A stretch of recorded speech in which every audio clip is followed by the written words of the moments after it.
Hello दोस्तों, आशा करता हूँ आप सब बढ़िया होंगे। आपके अपने यूट्यूब चैनल जानी टॉक्स में आपका एक बार फिर से स्वागत है। दोस्तों, हमारी आज की जो वीडियो है वो BEd HPU BEd entrance exam के लिए बहुत ही महत्वपूर्ण होने वाली है। दोस्तों, ये उसके लिए मास्टर वीडियो होगी।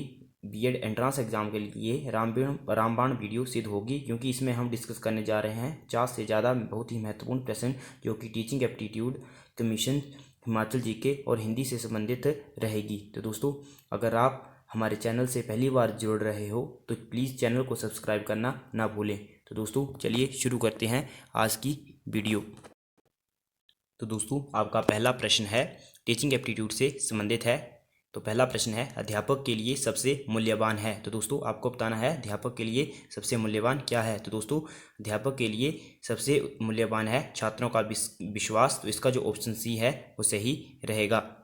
दोस्तों, अगला जो प्रश्न है, अच्छा अध्यापक वे है जो मेधावी व परिश्रमी हो, अपने विद्यार्थियों से सच्ची लगन रखता हो, सदा सादा जीवन व्यतीत करता हो, या फिर अपने विषय में प्रवीण हो। तो दोस्तों, अच्छा अध्यापक वे है जो अपने विद्यार्थियों से सच्ची लगन रखता हो। अगला जो प्रश्न है, शिक्षा के प्रचार एवं प्रसार से लोकतंत्र मजबूत होता है, अंधविश्वास में कमी आती है, या फिर आर्थिक विकास की दर बढ़ती है। दोस्तों, शिक्षा के प्रचार एवं प्रसार से लोकतंत्र मजबूत होता है, अंधविश्वास में कमी आती है, आर्थिक विकास की दर भी बढ़ने लगती है। तो इसका जो ऑप्शन डी है वो ये सही रहेगा, ये सभी। अगला जो प्रश्न है, आप स्कूल के बाहर अपने किसी छात्र से किस प्रकार से व्यवहार करेंगे। तो दोस्तों, अजनबी की तरह उससे बात करना पसंद नहीं करेंगे, बहुत गंभीर होकर, या फिर मित्रों की तरह। तो दोस्तों, जब भी अध्यापक अपने छात्र से कि स्कूल के बाहर मिले, तो सही आंसर है वो है बहुत गंभीर होकर। अगला जो प्रश्न है, शिक्षण क्या है। तो एक कौशल है, एक कला है, एक क्रिया मात्र है, या एक तपस्या है। दोस्तों, शिक्षण जो है वो एक कौशल है, एक स्किल है। अगला जो मुख्य प्रश्न है, शिक्षा तभी सार्थक होगी जब पाठ्यक्रम केंद्रित हो, छात्र केंद्रित हो, रोजगार केंद्रित हो, या समाज केंद्रित हो। तो दोस्तों, इसका सही आंसर है छात्र केंद्रित हो, शिक्षा तभी सार्थक होगी। अगला जो प्रश्न है, शिक्षण की समस्याओं को हल करने का दायित्व किसका है। तो दोस्तों, प्रधानाचार्य का, शिक्षकों का, सरकार का, या फिर शिक्षाविदों का। तो जो शिक्षण की समस्याओं को हल करने का दायित्व है वो है शिक्षकों का, यानी कि अध्यापकों का। अगला जो प्रश्न है, शिक्षक की योग्यता एवं आचरण का सबसे अच्छा मूल्यांकन करते हैं उनके प्रधानाचार्य, उनके शिष्य, समाज के संप्रभात लोग, या फिर विशेषज्ञ। दोस्तों, इसका जो सही आंसर है वो है उनके शिष्य, ऑप्शन बी इसका सही आंसर है। अगला जो प्रश्न है, आपके विचार में शिक्षा का उद्देश्य होना चाहिए। शिक्षा ग्रहण करने के बाद नौकरी, छात्रों की मानसिक योग्यता का विकास, छात्रों को साक्षर बनाना, या फिर बालकों का सर्वांगीण विकास। तो दोस्तों, शिक्षा का उद्देश्य बालकों का सर्वांगीण विकास होना चाहिए एक अध्यापक की नज़र से। अगला जो मुख्य प्रश्न है, पाठ्यक्रम निर्माण में किस बात को मुख्य रूप में ध्यान रखना चाहिए। शिक्षा के उद्देश्यों को, छात्रों की आवश्यकताओं, रुचियों एवं योग्यताओं को, शिक्षण अनुसंधानों को, या फिर ए और बी दोनों। तो इसका जो सही आंसर होगा दोस्तों, ए और बी दोनों, शिक्षा के उद्देश्यों को और छात्रों की आवश्यकताओं, रुचियों एवं योग्यताओं को। अगला जो प्रश्न है, एक प्रधानाचार्य को होना चाहिए छात्रों के लिए प्रेरणादायक, अध्यापकों के लिए समानता का भाव रखने वाला, कुशल प्रबंधक, या फिर ये सभी। तो दोस्तों, एक प्रधानाचार्य में ये सभी गुण होने चाहिए। अगला जो प्रश्न है, आपके अनुसार शिक्षण की योजना पद्धति होनी चाहिए शिक्षक केंद्रित, प्रोजेक्ट केंद्रित, पाठ्य पुस्तक केंद्रित, या फिर बालक केंद्रित। दोस्तों, जो शिक्षण की योजना पद्धति केंद्रित होनी चाहिए, इसका जो ऑप्शन डी है वो सही रहेगा। अगला प्रश्न है, एक अध्यापक का श्रेष्ठतम गुण है। तो दोस्तों, अध्यापक के प्रति पूर्ण समर्पण, अध्यापक के प्रति उच्च चरित्र, अध्यापक के प्रति उच्च विचार, या फिर अध्यापक की धर्मनिरपेक्षता। तो दोस्तों, एक जो अध्यापक है उसका जो श्रेष्ठतम गुण है वो है अध्यापक के प्रति पूर्ण समर्पण, यानी कि अपना जो कार्य है वो पूर्ण रुचि से करना। अगला जो प्रश्न है, अध्यापक मुख्य रूप से किसके प्रति जवाबदेह होता है। तो दोस्तों, जो अध्यापक होता है वो समाज तथा छात्रों के प्रति जवाबदेह होता है। तो इसका जो ऑप्शन ए है वो सही रहेगा। अगला जो प्रश्न है, ग्रामीण अंचलों में बच्चों के स्कूल से भागने तथा पढ़ाई छोड़ने का कारण है। तो दोस्तों स्कूल का नीरस, इसका जो सही आंसर है वो है स्कूल का नीरस वातावरण। अगला प्रश्न है अध्यापक की कार्यक्षमता को बढ़ाया जा सकता है। तो दोस्तों अध्यापक की कार्यक्षमता को अध्यापक के कार्यों की सराहना करके बढ़ाया जा सकता है। अगला जो प्रश्न है शिक्षा शक्ति एवं सत्ता का स्रोत है। तो दोस्तों जो शिक्षा है वो महिलाओं के लिए एवं पिछड़े जो लोग होते हैं उनके लिए शक्ति एवं सत्ता का स्रोत है। भारत में शिक्षित बेरोजगारी का प्रमुख कारण है। तो दोस्तों जो भारत में शिक्षित बेरोजगारी है उसका प्रमुख कारण है उद्देश्यहीन शिक्षा। इसका जो ऑप्शन डी है वो सही रहेगा, ऑप्शन सी जो है वो सही रहेगा। जो प्रश्न है हमें शिक्षा ग्रहण करनी चाहिए क्योंकि जो शिक्षा है व्यक्ति को विद्वान बनाती है, व्यक्ति को स्वावलंबी बनाती है, व्यक्ति को अर्थोपार्जन योग्य बनाती है। तो इसका जो सही आंसर होगा व्यक्ति को स्वावलंबी बनाती है।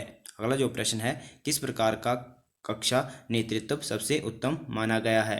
तो दोस्तों लोकतांत्रिक कक्षा का नेतृत्व सबसे उत्तम माना गया है। तो इसका जो ऑप्शन सी है वो सही रहेगा। अगला जो प्रश्न है अभिभावक मुलाकात दिवस की सबसे अधिक आवश्यकता पड़ती है प्राइमरी कक्षाओं में, माध्यमिक कक्षाओं में, सेकेंडरी कक्षाओं में। तो इसका जो सही आंसर होगा वो होगा प्राइमरी कक्षाओं में, क्योंकि जब बच्चे छोटे होते हैं तो उनको घर वगैरह की याद सताती है, तो अभिभावक जो पेरेंट्स होते हैं उनको स्कूल में आना पड़ता है ताकि बच्चों का जो मन है वो लगा रहे। अगला जो प्रश्न है ग्रामीण क्षेत्रों के उत्थान का लक्ष्य होना चाहिए। तो दोस्तों जो ग्रामीण क्षेत्र हैं उनके उत्थान का लक्ष्य होना चाहिए प्राइमरी एवं प्रौढ़ शिक्षा का प्रसार।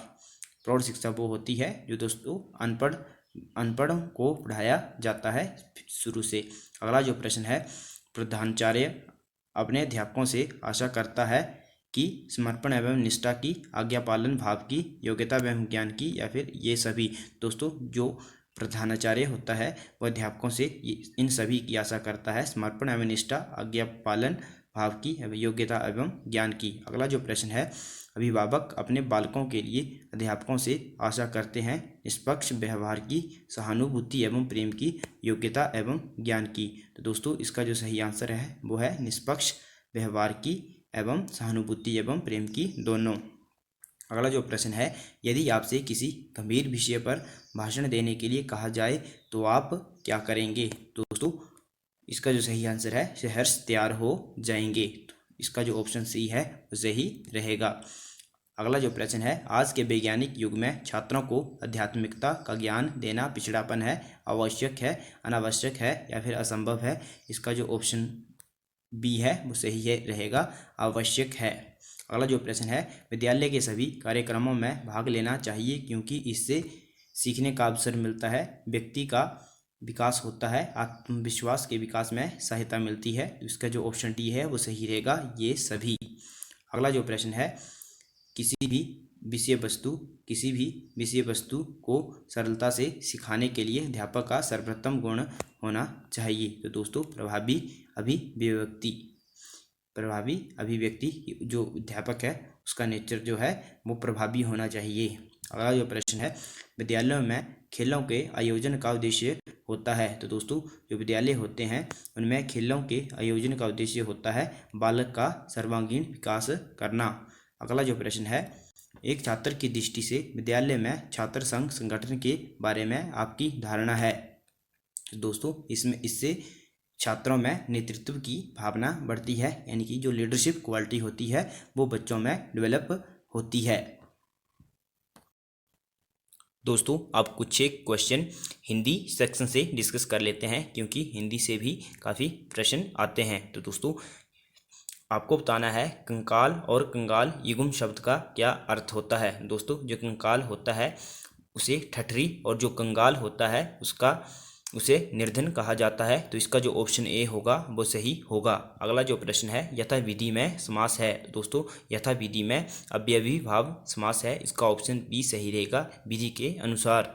अगला जो प्रश्न है आड़े हाथों लेना मुहावरे का अर्थ है। तो दोस्तों आड़े हाथों लेना, इसका जो मुहावरे का सही अर्थ है वो है कुदृष्टि से देखना। इसका जो ऑप्शन डी है वो सही होगा। अगला जो प्रश्न है, कुल का उपसर्ग बनता है। तो दोस्तों जो उपसर्ग होता है वो वाक्य के पहले प्रयोग में लाया जाता है। तो दोस्तों इसका जो सही आंसर होगा वो होगा कुलीनता। इसका जो ऑप्शन डी होगा वो सही रहेगा। अगला जो प्रश्न है, सुंदर का प्रत्यय बनता है। दोस्तों सुंदर का प्रत्यय बनता है, ऑप्शन सी असुंदर सही रहेगा। अगला जो प्रश्न है, शुद्ध शब्द है। तो दोस्तों दूरावस्था, ऑप्शन ए जो है दूरावस्था ऐसे करके लिखा जाता है, इसका ऑप्शन ए सही रहेगा। अगला जो प्रश्न है, गृहस्थ का विपरीत विपरीतार्थक होगा। तो दोस्तों जो गृहस्थ होगा इसका जो विपरीत अर्थ होगा सन्यासी, ऑप्शन बी जो है वो सही रहेगा। अगला जो प्रश्न है, प्रत्युत्तर का संधि विच्छेद है। दोस्तों जो प्रत्युत्तर है इसका जो संधि विच्छेद है वो है प्रति प्लस उत्तर, इसका जो ऑप्शन बी होगा वो सही रहेगा। दोस्तों अब हम डिस्कस कर लेते हैं कुछ एक हिमाचल जीके के प्रश्न।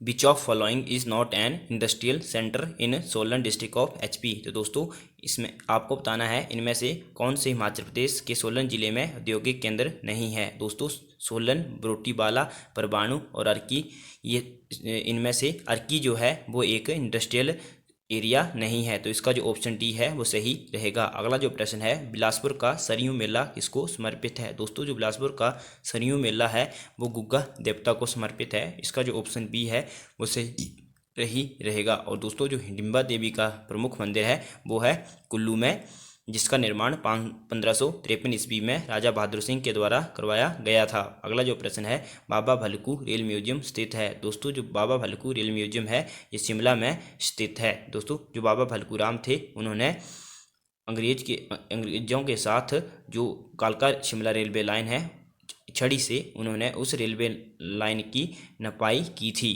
अगला जो प्रश्न है, हिमाचल प्रदेश में भुंडा उत्सव संबंधित है। दोस्तों जो भुंडा उत्सव है ये भगवान परशुराम से संबंधित है, तो इसका जो ऑप्शन डी है वो सही रहेगा, भगवान परशुराम। और दोस्तों जो भुंडा उत्सव है ये कुल्लू के नगर में मनाया जाता है, निरमंड में मनाया जाता है और ये प्रत्येक 12 सालों के बाद मनाया जाता है। अगला जो प्रश्न है, रानी खैरागढ़ी स्वतंत्रता आंदोलन में कहाँ शामिल हुई थी। दोस्तों जो रानी खैरागढ़ी थी वो स्वतंत्रता आंदोलन में लखनऊ में शामिल हुई थी और ये मंडी ज़िले से संबंधित थी। तो दोस्तों आज की वीडियो में इतना ही। आपको वीडियो कैसी लगी कमेंट में ज़रूर बताना, और आप इससे रिगार्डिंग अन्य वीडियो चाहते हैं तो भी कमेंट बॉक्स में ज़रूर बताएं। धन्यवाद दोस्तों। जय हिंद, जय भारत, वंदे मातरम।